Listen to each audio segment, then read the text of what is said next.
అది లేదు.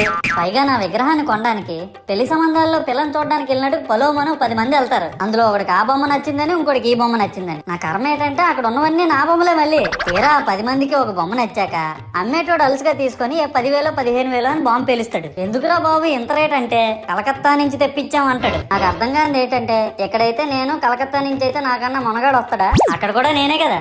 ఇలా నన్ను బజార్లో పెట్టి బేరం ఆడి నా మొహానికి ముసుగేసి వ్యాన్ ఎక్కిస్తారు. ఆ వ్యాన్ డ్రైవర్ గాడు నేను ఉన్నానని కూడా చూడకుండా ఏదో ఆలోచించుకుంటా డ్రైవ్ చేస్తా గతకల్లో గబ్బి గుబ్బి అని తించేసి నా కాల్లో చెయ్యి ఇరగొట్టేస్తాడు. ఈ విషయం చందాలు ఇచ్చిన చిన్నోళ్ళకి తెలిస్తే మళ్ళీ ఇరిగిపోయిన బొమ్మ పెట్టకూడదని ఏ బొమ్మ రాసి కవర్ చేసేస్తారు. సరేలే జరిగిందేదో జరిగింది, నా భక్తులే కదా కూల్ బ్రో అని చిల్లయ్యే లోపు నన్ను పందిర్లో పెట్టి ముసుగు తీసి నాకన్నా పొడుగున్నే సౌండ్ బాక్సులు 2 నా చెవులు పక్కన పెట్టి డీజే గణేష్ బ్రో అని చెప్పి నా పాటలను కూనీ చేస్తారు. సరేలే పిల్లలు కదా ఇప్పుడు కాకపోతే ఎప్పుడు ఎంజాయ్ చేస్తారు, కాసేపట్లో పూజ స్టార్ట్ చేస్తారని వెయిట్ చేస్తా ఉంటే ఆ 5 రూపాయల వ్రతకల్పన బుక్ చూస్తే